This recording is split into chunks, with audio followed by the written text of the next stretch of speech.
All right, let's jump into a new deep dive today, all about cracking the code of a very specific love language. Yeah. Receiving gifts, we're going to be taking a look at Gary Chapman's The Five Love Languages, Hmm. specifically the chapter all about gifts. You know, even if you don't think this is your main love language, Right. there's so much we can learn just by looking at this one. Oh, absolutely. I mean, one of the things that Chapman points out right away is how universal gift giving is. Right. She talks about this anthropologist that studied, love and marriage Yeah. in all different cultures across, time periods, Yeah. like ancient Mayans, Eskimos, Right. all different people. And gift giving was always there. It's fascinating that, like, it seems like no matter where or when you are, giving gifts is just this, like, fundamental way that humans connect. It really is. It seems to be, yeah, like a universal language that everyone understands. I love that. So how does Chapman really bring this idea to life? Like, are there any specific examples in the book that illustrate this concept? Yeah, he tells this great story about a man named Fred from the island of Dominica. And Chapman, when he visited Fred at his home, Fred offers him like fresh coconut juice, Okay. right there. And then later, he gives him this just like simple stick that he found on the beach. Okay. I'm intrigued, but also I gotta ask, like, those sound like pretty simple gifts. Right. What makes them so significant in this context? I think that's exactly the point. Yeah. It's the thought behind them. Like Fred's brother actually climbed the tree to get the coconut for the juice. Yeah. And the stick, it represents like a shared experience that they had together. It's more about what the gift represents than the actual item itself. Oh, I see, I see. So it's like even these like seemingly small gestures can become really powerful symbols, especially for somebody whose primary love language is receiving gifts. Absolutely. For them, those gifts become like a physical manifestation of your thought process. That's so interesting. It's like you can hold it, experience it. Exactly. You're taking that internal feeling Yeah. and you're making it tangible. Think about like wedding rings. Right. They're not just jewelry. They're a visual symbol of commitment Oh, yeah, for sure. and love. And when that symbol is removed, it can say a lot about the state of the relationship. Yeah, it's definitely a powerful symbol. So I'm gathering that the value of a gift doesn't necessarily have to be tied to its actual monetary cost. No, not at all. Yeah. Like Chapman actually points out, he says, a millionaire who gives cheap, thoughtless gifts Oh, right. might be sending a very different message Mhm. than someone with, limited resources, but gives a really heartfelt, handmade present. It's about the thought, the effort, Exactly, yeah. not just about how much you spend. Exactly, the intentionality behind it. Now, I know some people might be listening thinking, okay, but I'm just not a gift giver. How can I possibly learn this love language? That's a common concern. But Chapman actually reassures us that gift giving is a skill that can be developed like any other. It's just like learning a new language, really. So where do we even begin? Are we just doomed if this isn't something that comes naturally to us? Not at all. He suggests that you can start by thinking about gifts your partner has loved in the past. Mm-hmm. Like what really made them light up? What did they talk about for weeks afterwards? So start by paying attention to what already works. You can kind of get a sense for what really makes them tick, what they truly value. Yeah, you're trying to understand their preferences, Huh. what really resonates with them. You could even ask, their close friends or family for some ideas. Yeah, tap into that inner circle. They probably got some great insights. Exactly. And it doesn't have to be anything extravagant, a Yeah. handwritten card, a found object that reminds you of them, Right. maybe offering to do a chore that they hate. Oh, that's a good one. I love that. Like those little things can mean a lot. Yeah, it's not about being fluent. It's just about trying to like learn a few key phrases, right? Right. Become a little more articulate in that language. Now, what about those of us who are natural savers? Yeah. Like the idea of spending money on gifts might feel really counterintuitive to us, even a little stressful. I totally get that. Yeah. And Chapman addresses this too. He says that sometimes it helps to think of it as an investment. Okay. Not just money spent, but an investment in your relationship, in your Mm. partner's happiness. So instead of seeing it as just like money going out the door, you're seeing it as a contribution to something much bigger, something more valuable. Exactly. You're contributing to the health and happiness of your relationship. I like that reframing. That actually makes a lot of sense. And often, when your partner feels loved and appreciated through these gifts, they're more likely to reciprocate Right. in ways that fill your love tank too. Right. It becomes this positive cycle. It's not just about the gift itself, it's about the impact it has on the whole dynamic. Exactly. exactly. And Chapman, he actually introduces this really interesting concept called the gift of presence. He argues that this can sometimes be the most valuable gift of all. Wait, hold on. The gift of presence, what exactly does that mean? Yeah, he tells the story about this couple, Yan and Dawn. And Yan, she felt really deeply hurt because Dawn had repeatedly chosen to play softball, like go to his softball games, instead of being present Oh, wow. for some really key moments in their lives, like the birth of their child Oh, no, no. and Jan's mother's funeral. And even years later, she still carried that hurt. Those absences really spoke volumes to her. I can see why that would be so painful. It's like, to him, it was just a softball game, but to her, it was a statement about their relationship. Exactly, yeah. Yeah. It made her feel like she wasn't a priority. And especially for someone whose love language is receiving gifts, physical presence, like during times of need, Yeah. is incredibly meaningful. It's like a symbol of love and support.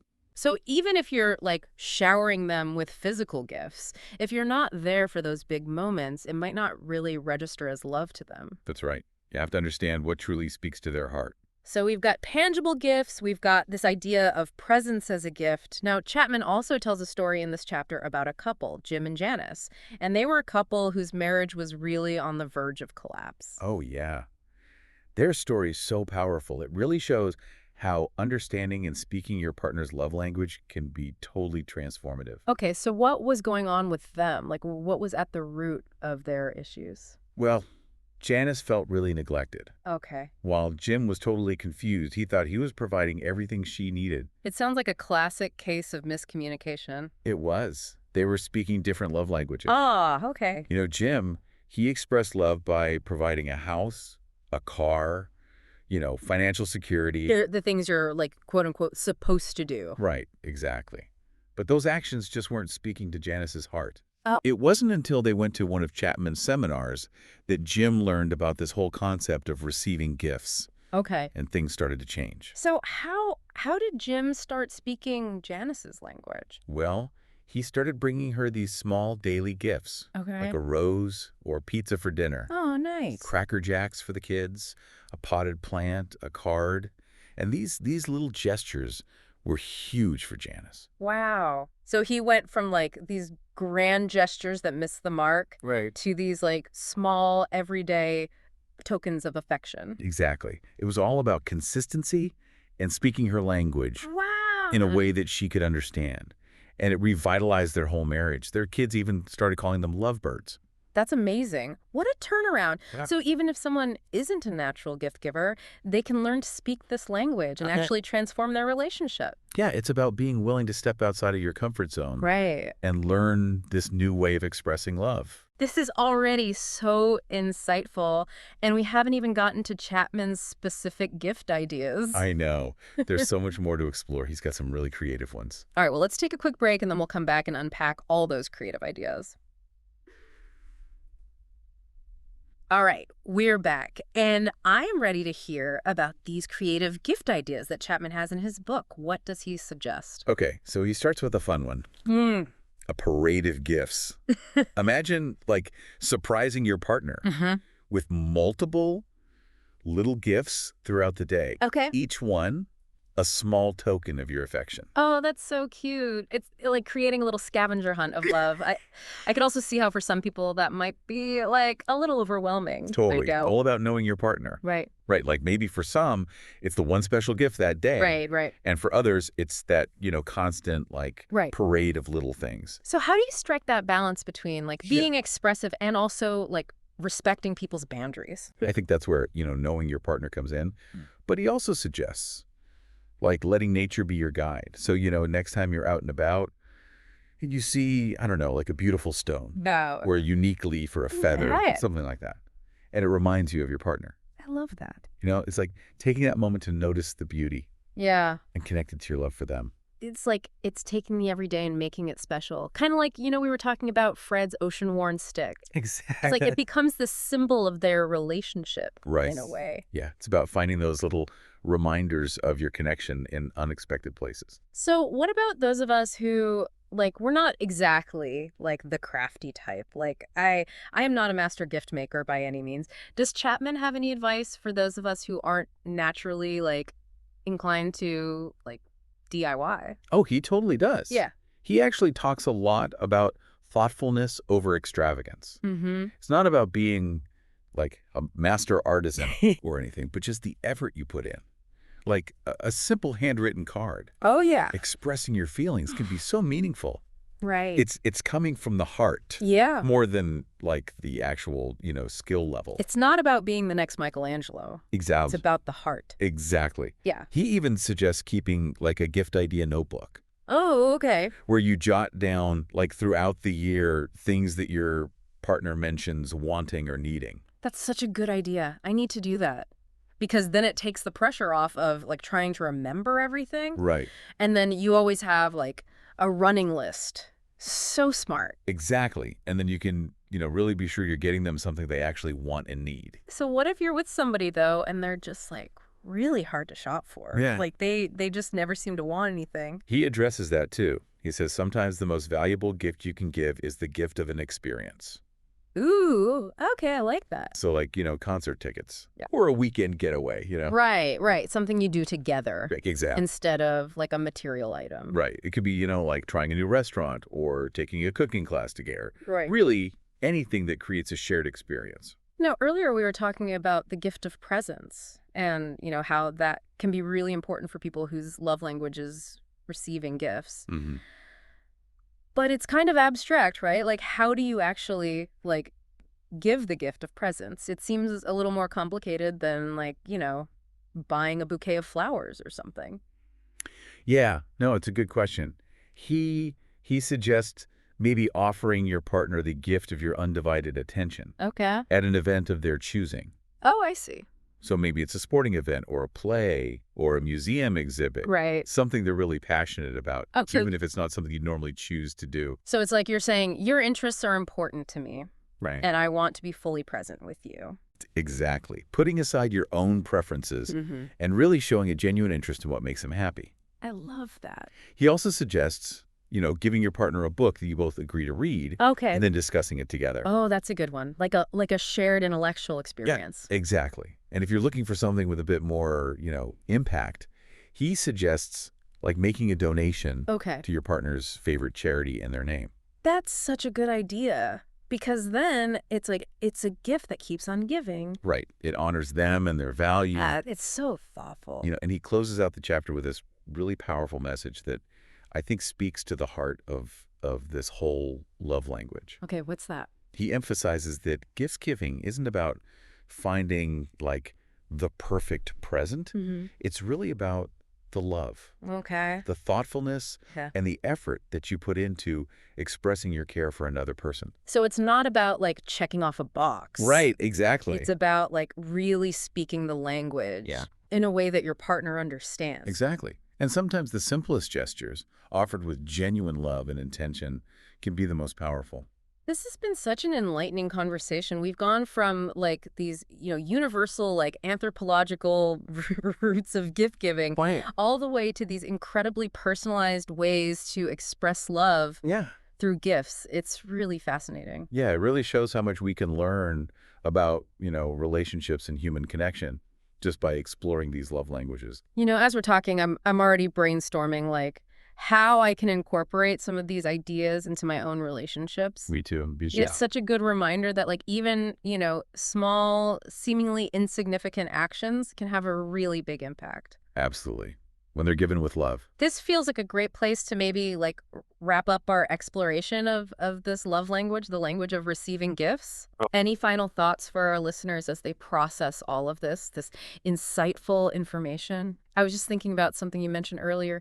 You know how you were talking about the simplest gestures can be the most powerful? Yeah. It really stuck with me. It's so true. We get so caught up in, the idea that it has to be some big grand gesture to really express love, Right. but it's those little everyday things that often speak the loudest. I think that's like such a key takeaway from this whole deep dive into receiving gifts. It's not about being, extravagant or Right. or perfect. It's about being intentional. It's about Yeah. speaking the language that your partner understands. And I think, if we connect this to the bigger picture, it really reminds us that communication in any relationship requires meeting each other where they are Yep. understanding what their love language is Right, right. and making an effort to speak it, even if it's not our native tongue. It's a good analogy. Like learning a new language Yeah. takes effort. But it's so worth it because then you can, like, connect on a deeper level. Absolutely. So where does our listener even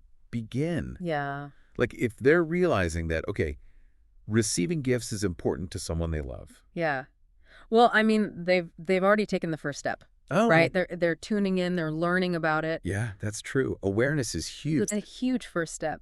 And from there, they can start to incorporate some of these ideas we've talked about, just, you know, paying attention to the things their loved one enjoys, listening for those hints about things they might want or need, Right. and making that conscious effort to express affection through those thoughtful gifts. And it doesn't have to be complicated, right? No, not at all. It can be, as simple as bringing them their favorite coffee in the morning or picking up a book that they mention wanting to read. Maybe offering to help with a task that they've been putting off. Yeah, it's those little things. Those little things that say, I see you, I value you, and I'm thinking of you. Absolutely. Making them feel appreciated and loved. Well, this has been such a great deep dive. I feel like I've learned so much, and I hope our listeners have too. Me too. It's a good reminder that love can be expressed in so many ways. It really can. And I want to leave our listeners with this. Think about, the seemingly small gestures in your own life. Yeah. Which ones hold a deeper meaning for you? Maybe it's a phone call from a friend, Mm-hmm. a handwritten note from a loved one, Right. or just simply someone being fully present with you when you needed them the most. And I encourage you to reflect on the power of these small acts of love, and how they can strengthen our relationships in ways that we might never have imagined. Beautifully said. And on that note, we'll wrap up for today. Thanks for joining us for this deep dive. Even if receiving gifts isn't your primary love language, these insights can help you deepen your connection with anyone you care about.